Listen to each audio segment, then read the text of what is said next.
O desaparecimento de um exército não é apenas um enigma militar ou arqueológico. É uma ruptura na narrativa histórica.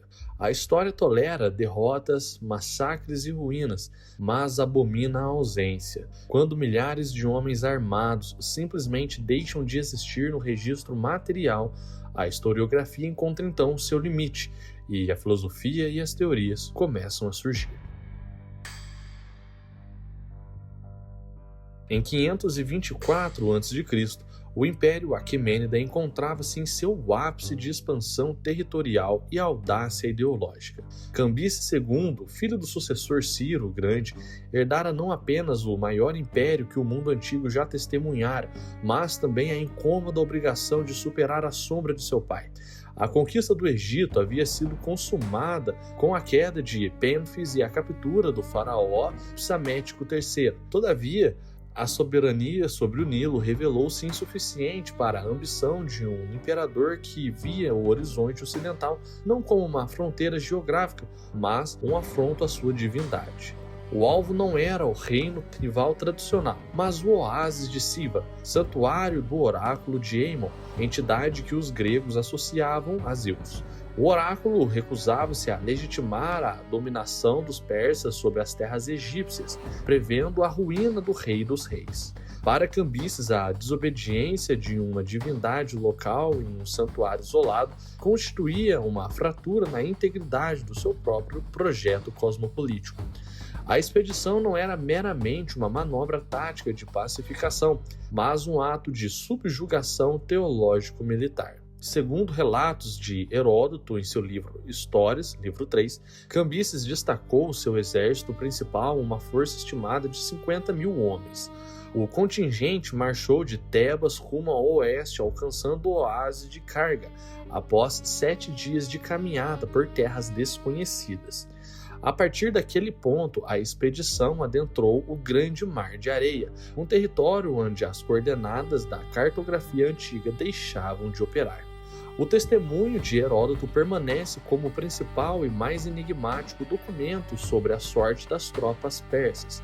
O historiador de Halicarnasso registra o momento do colapso não através do olhar dos sobreviventes, pois estes não existiram, mas através da memória oral preservada pelos amonianos, os habitantes do oásis. Aspas. Os persas, partindo de Karga, avançaram pelo deserto até chegarem aproximadamente à metade do caminho entre o oásis de Siva. Enquanto tomavam a refeição matinal, soprou do sul um vento formidável e sem precedentes, trazendo consigo colunas de areia de dimensões incalculáveis. O exército foi inteiramente sepultado sob as dunas e desapareceu para sempre da face da terra. Fecha aspas.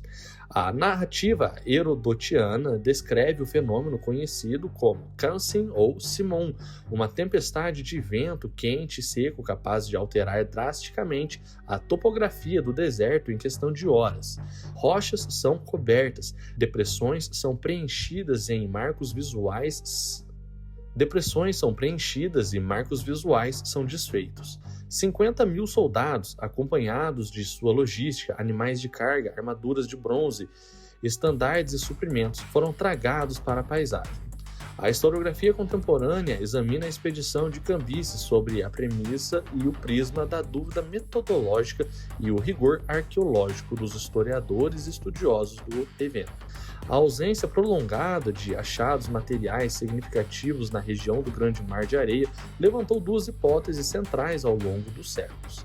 A primeira dessas hipóteses, a tempestade de areia agiu como uma armadilha mecânica. Perda de orientação espacial levou ao esgotamento rápido dos recursos hídricos, seguido do sepultamento gradual ou súbito dos corpos e equipamentos pelas suas dunas móveis.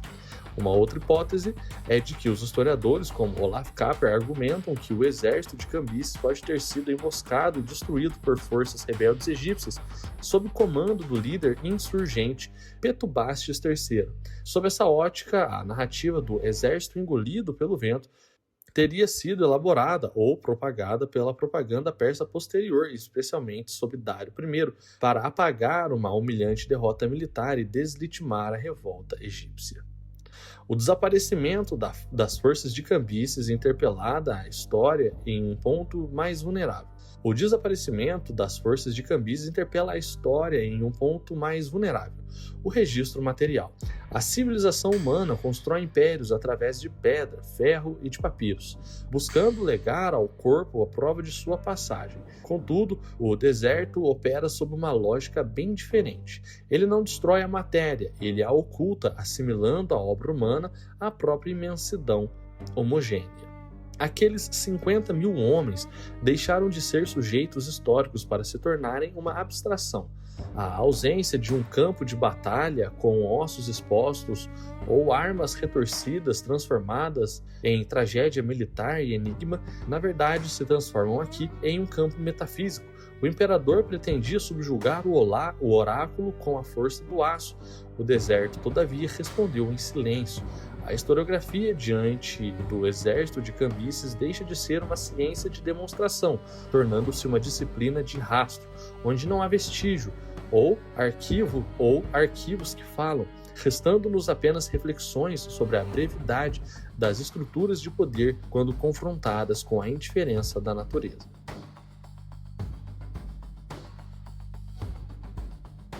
Marcha alguma na antiguidade imperial exigia um cálculo tão temerário do espaço e do tempo quanto as marchas do desvio de contingência a partir de Tebas.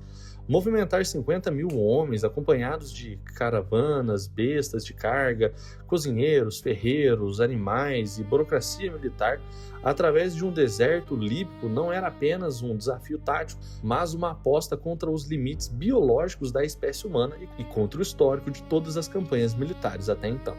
A máquina de guerra aquemênida, acostumada às estradas reais pavimentadas e rotas fluviais da Mesopotâmia e Anatólia, encontrou no relevo das dunas móveis um terreno que recusava a estabilidade. A logística de campanha assentava-se no princípio da autonomia hídrica limitada. Cada soldado transportava suplementos de água em odres de couro vegetal, enquanto os animais carregavam grandes ânforas e recipientes de cerâmica. Ao deixar o oásis de carga, o último ponto de abastecimento conhecido como a Ilha das Boas Aventuras, a coluna persa adentrou o grande mar de areia. O cálculo logístico revelou então a sua falha estrutural nos primeiros dias de caminhada rumo a Siva. A aridez extrema acelerou a perda de fluido nos odres do couro e a degradação dos recipientes de madeira e argila. Os dromedários e mulas, consumindo parte substancial das rações secas e cereais, começavam a tombar sob o peso das armaduras e suplementos metálicos, forçando o abandono de toneladas de equipamentos no meio do caminho. O avanço diário em terreno arenoso, flutuante, caiu de 30 km para menos de 12 por dia, dobrando o tempo previsto para alcançar o próximo manancial. À medida que os dias se acumulavam sem a alteração da linha do horizonte, a coesão ideológica do exército imperial cedeu, dando lugar a uma alienação coletiva. O soldado aquemênida, uma força heterogênea composta por persas, medos, fenícios e mercenários gregos, viram-se desprovidos de todas as referências geográficas e culturais que sustentavam a sua identidade militar ao longo de suas vidas. No deserto, a luz solar refletida nos cristais de quartzo gerava espejismos contínuos, ilusórios rios de águas e sombras de fortalezas, flutuando a percepção sensorial dos veteranos. A disciplina ruiu não por insubordinação ativa, mas pela perda de um norte. A incapacidade de distinguir a direção e regresso de linhas de avanço era fatal. À noite, a queda abrupta de temperatura transformava o deserto quente em uma câmara fria.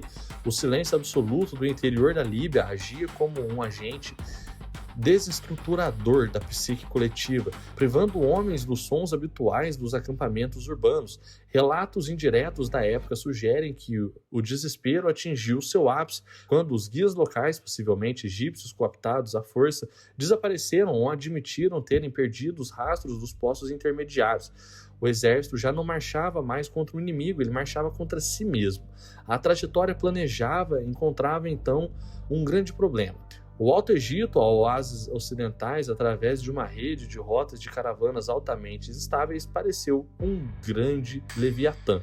O colapso operacional do exército pode ser sintetizado na transição de segurança fluvial para o isolamento subsaariano. A marcha do exército de Cambises para o interior do grande mar de areia expõe a fragilidade da vontade do poder, quando destacada de suas bases materiais. O imperador persa concebeu a expedição como um vetor em linha reta, uma projeção da vontade imperial que deveria cruzar o mapa e impor a lei ao oráculo. Contudo, o espaço geográfico não é a superfície neutra. Ele possui uma agência passiva capaz de absorver os vetores da ambição humana. À medida que os suprimentos se esgotavam e a hierarquia militar, a ordem fundada em títulos, patentes e estandartes evaporava, diante da sede extrema, a distinção entre general e escravo deixou de existir.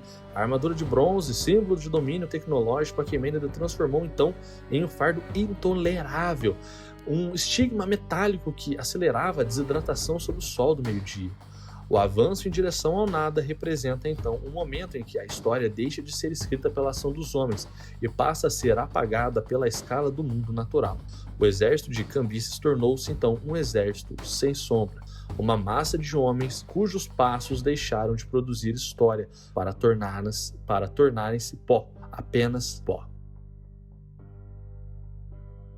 Bom, esse foi o vídeo de hoje, um vídeo bem curtinho, mas de um fato histórico um tanto quanto interessante, que é o total desaparecimento aí do rei Cambises. É um assunto que o pessoal gosta muito aí de discutir em fóruns online de história e tudo mais. Alguns historiadores também se debruçam até hoje em cima desse acontecimento para tentar entender o que pode ter acontecido. Aqui eu tentei sintetizar as principais possibilidades que a historiografia conseguiu traçar ao longo desses séculos aí de estudo em cima desse acontecimento histórico. E você, o que você acha que aconteceu? Deixa aqui no comentário, deixa também sua curtida e sua inscrição é importantíssimo para que esse projeto continue de pé. Meu nome é Léo, você esteve no Estudos Históricos e até a próxima.